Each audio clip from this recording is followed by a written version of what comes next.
already so hard to get right now. I think it's going to define this market. And I would venture to say that you got about a week or more, maybe 10 days before, if you're not buying something right now, you will not get product into 2023. It'll be into 2023 before you get it because everything starts to slow down around Christmas time anyway. And stuff is running by and large at a delay right now, 1 to 2 to 3 weeks.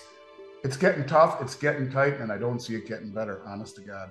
But the manipulation and the suppression of the silver market has been extreme. I guess what I would say is different through all the time that you've been talking about this, and I've been talking about it, is the positioning of the commercial banks that are now long in the futures market, is the drawdown in physical supply. And I guess who in their right mind would want to be short in this market when the nickel market issue debacle in the London Metals Exchange in March showed just what can happen?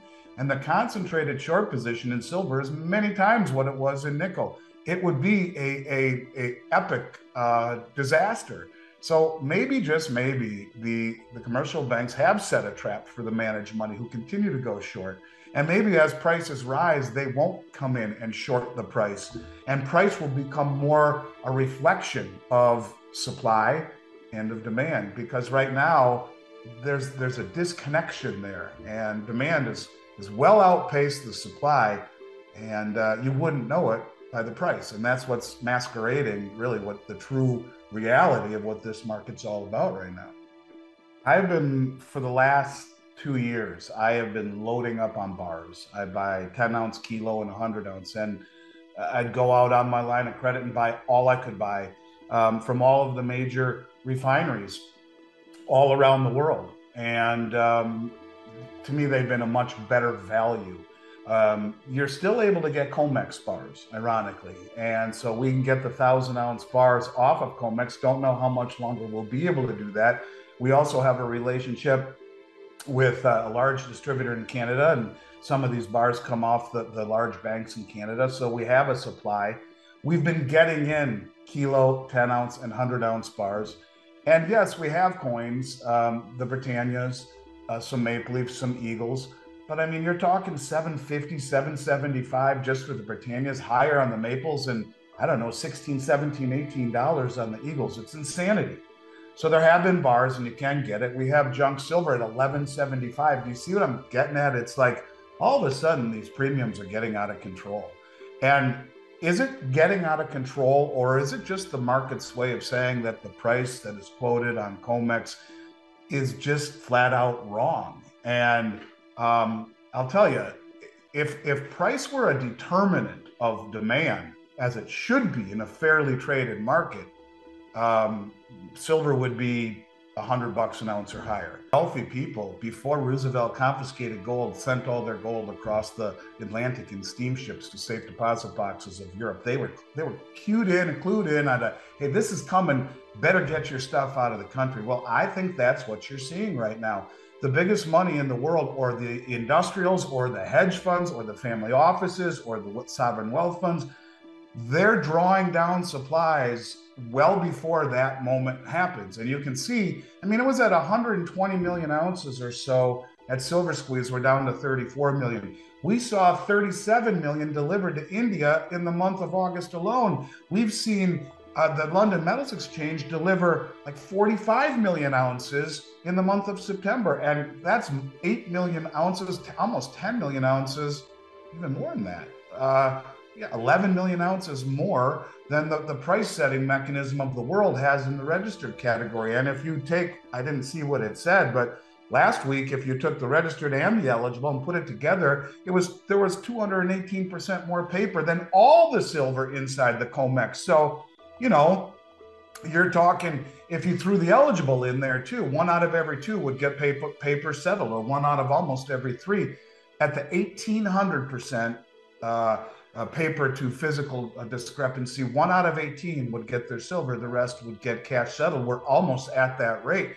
And if you look at the London Metals Exchange, which is supposed to be the epicenter, down to its lowest level since 2016 when they started recording silver stockpiles, if you look at how the silver ETFs keep bleeding quietly, millions of ounces a day out the back end, The big money is front running an event just like that. And it has to happen. The laws of supply and demand have to come into play at some point, Chris. If it's coming out of the ground at 7-1 in its relationship to gold, but priced at near 90-1, at some point, that has to reflect reality. And I think that's kind of why you're seeing the drawdowns the way you are. In 2008, there was a defined beginning and a defined end. And this has just been a slow bleeding. And that's why I've been talking about it for the last 2 years. And I got a lot of crap. It's a fraction of what they're doing. They're doing like 85,000 a month or something like that. So if they're lucky, we'll do 10 million this year, 13 million, something like that, 12 million. And they have the capacity to do a whole hell of a lot more than that. I think it's just becoming very difficult to get silver. And there is an awful lot of overcapacity. I mean, there are open orders that go out, and certainly that's part of it. But something bigger is at foot here, and that is, I think it's becoming harder to get product, at least from this level. Now, if you're talking the good delivery bars, if what Tyler is saying is true, well, when that comes up, then it's good night, Irene, because I don't know where you're going to get it. I have no idea. If all of a sudden you get to that point, the all-time low, I think, in registered was around 20 million ounces, I think. And if at the rate we're going, you know, we're pretty close to that. At some point, they have to say you can't take delivery any longer, or the whole system blows up. So it's a combination of way more demand than there is supply, and capacity is betraying the price.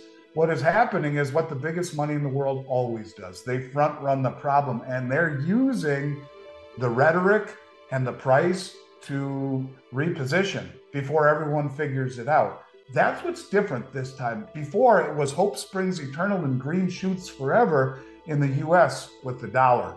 And I think we have dug ourselves a hole that we can't get out of, because as rates continue to rise, we're going to have the same problem that they did in the UK. At some point, the bond managers have to sell, and the pension funds have to sell, or they're just going to get destroyed, eviscerated.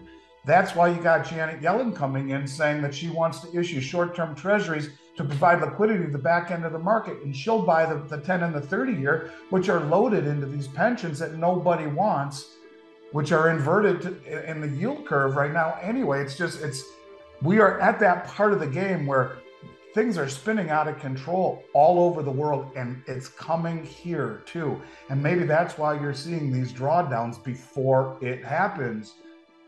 I think it's different than before, because the world is different than before, and the United States is different than before, and maybe even retaining its world reserve status has a possibility that is different than before. So this is unlike anything I've seen, where I'm concerned about getting product. I'm concerned about premiums not coming back down. And I really believe this is just the beginning, and I wish I didn't.